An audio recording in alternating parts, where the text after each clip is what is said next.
So a couple of days ago, I had someone call me and she wanted to do a video, a video about her business. And in the conversation, she said, Rob, I wish I can just do an avatar of myself. And I said, you can. You can definitely do an avatar. Today you can upload a picture or upload a video clip of yourself, upload your voice, then upload a script. And now it's going to make this fake you look like you, saying whatever you want to say perfectly with no glitches. And of course your makeup, if you're a lady, or if you're a guy, your complexion, everything's going to be perfect.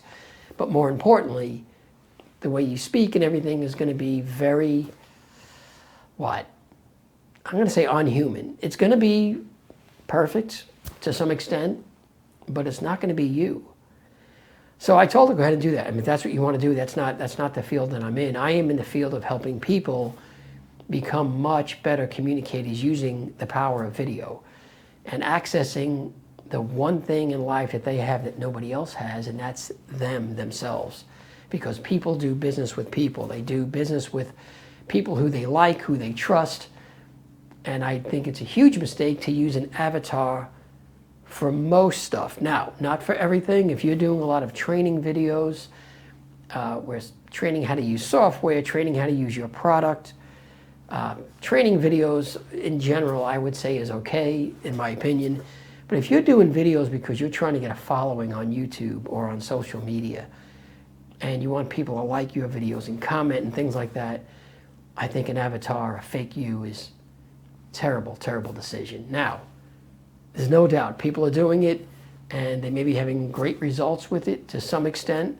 And I say to some extent because, and I made another video where I talked about this, I think if you're watching videos on a topic, let's say it's legal, and you're thinking about getting a divorce, and you find these different attorneys that have done videos about divorce with children, how do you pay alimony, what makes a good case, whatever.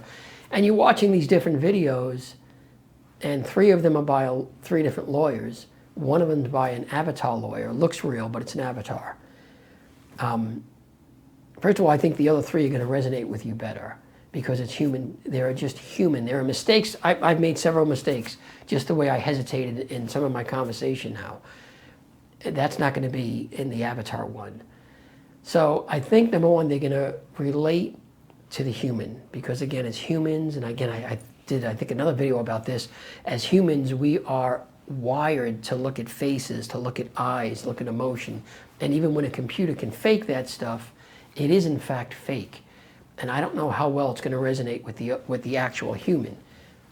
But even if it does, if you're watching this fake lawyer and you're following this fake lawyer, I know the lawyer's real, but you're watching this avatar, video after video, and then you speak with the lawyer in person, no way in hell are they going to be the same. You're going to realize there's a difference. And when you find out if the lawyer didn't already say it on the video, if he says to you, yeah, that's an avatar, I actually don't do any videos, I just upload scripts. I think as a person who spent the time, watching these videos, you're going to feel a little bit duped. You're spending your time, your valuable time, listening to this lawyer speak when really you're not listening to anything the lawyer is saying. You're basically listening to a computer rendition of him speaking. And there's a difference. Now, some people may disagree. As a guy who works with people all day long, doing video, getting the best out of them, the one thing in this life that they have that nobody else has on the planet, which is their personality, who they are, their character, getting the best out of that nobody else has.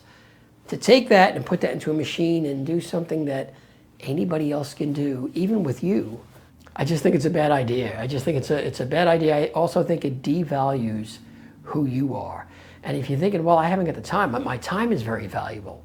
That's why I don't want to do the camera stuff. I will tell you, you're doing it wrong. If you are thinking about doing video and you hate the idea of being in front of the video, you hate the idea of screwing up and you've tried it, especially if you've tried it before, and you're in Houston, give me a call. If you're outside of Houston, reach out to a professional video company that does not use scripts, teleprompters.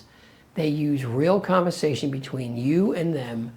They're behind the camera, they're guiding you, they're asking you questions, they're listening to your answer, and then they're getting the best answers out of you naturally. That's how you do good video. Anyway, I'm Rob with Video Mojo, and hey, if you have any comments about this video, please feel free to comment on the video. Thank you very much.